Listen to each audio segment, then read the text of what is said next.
তো আজকে চলে গেছিলাম লেক মলে। তো লেক মলের উল্টো দিকে দেখি বাংলার মুখ বলে একটা ফেয়ার হচ্ছিল। তো তার আগে চলে আসলাম উল্টো দিকে অঞ্জলি স্ন্যাক্স কর্নার এই দোকানে।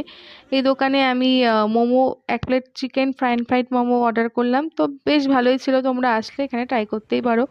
এছাড়া টুকটাক কিছু কেনারও ছিল। তো ভাবলাম আজকে রাতে এঁচোড় চিংড়ি করব, তো তার জন্য একটু চিংড়িও কেনার ছিল, তাই চলে গেলাম মাছের বাজারে, লেক মার্কেটের।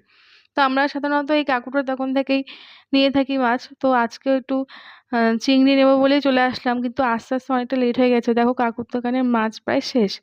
তো আমরা এখান থেকে নিয়ে নিলাম অল্প করে একটু চিংড়ি মাছ। তো আমাদের মাছ নেওয়া হয়ে গেল, এবার আমরা যাব দেখি বাংলার মুখ ওই ফেয়ারটিতে। তো চলে গেলাম, গিয়ে দেখলাম যে অনেক ধরনের স্টলই বসেছে। তো আমাদের কিছু কেনার ছিল না, কিন্তু কোথাও মেলা হলে এই দেখতে বা হাঁটতে বেশ ভালোই লাগে। তো এখানে বিভিন্ন ধরনের স্টল ছিল, তাছাড়া অনেক খাওয়ার অপশনও ছিল। এই মেলাটি 22শে মার্চ পর্যন্ত থাকবে, তোমরা চাইলে অবশ্যই একবার ভিজিট করতে পারো। এরপর চলে গেলাম লেক মার্কেটের পাশের গলিতে রাধুবাবুর দোকানে। তো এখানে চা ছাড়াও বিভিন্ন রকম স্ন্যাক্স আইটেমও পাওয়া যায়, সেগুলো আমি তোমাদের মেনু কার্ডটা দিয়ে দিলাম, তোমরা দেখে নিও। তো এখান থেকে খেয়ে নিলাম 2 কাপ চা। এরপর ঘরে এসে এই মাছগুলো নিয়ে কাটতে বসলাম। অন্যদিন আমি কেটেই আনি, তো আজকে আর কেটে আনিনি। ভাবলাম একবার নিজে ট্রাই করে দেখি। তো চিংড়ি মাছের পিছনের কালো অংশটাকে এইভাবে বের করতে হয়।